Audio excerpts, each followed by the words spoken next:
Pour ce road trip en Amérique du Sud, Pékin Express, le choix secret, offre des nouveautés mais conserve également son lot d'incontournables. Cette année, c'est le retour d'une épreuve emblématique, une course loufoque dans un lieu singulier. Pour cette nouvelle route, Stéphane Rothenberg et les concurrents vont commencer par découvrir la Bolivie avec un départ sur les rives du légendaire lac Titicaca. Ils se rendront ensuite au sud-ouest du pays, dans le désert d'Uyuni, la plus grande étendue de sel au monde. C'est dans ce paysage lunaire, à quelques centaines de kilomètres de la frontière chilienne, que les candidats s'affronteront sur l'une des épreuves les plus étonnantes de l'émission, la course de camion les yeux bandés, une épreuve de slalom géant qui promet de beaux moments de télé. Pékin Express 2023, le retour d'une épreuve déjà vue il y a 15 ans.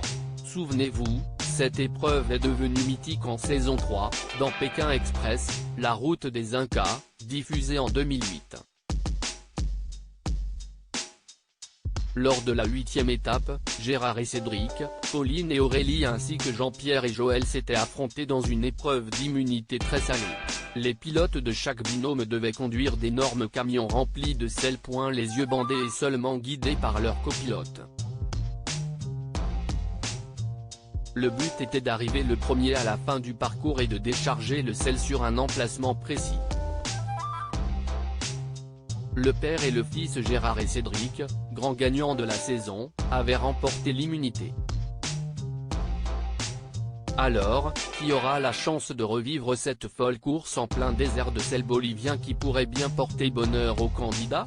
Réponse bientôt.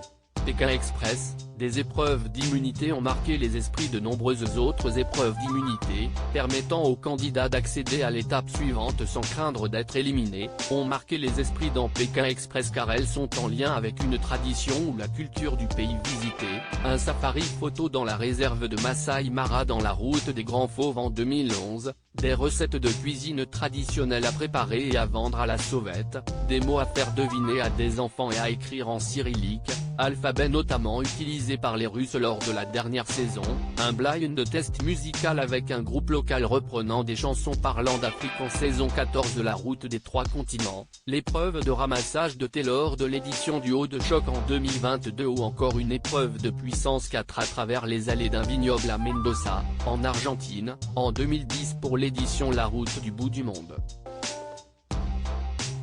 À lire aussi Pékin Express 2023, découvrez les portraits des 16 candidats de la nouvelle saison.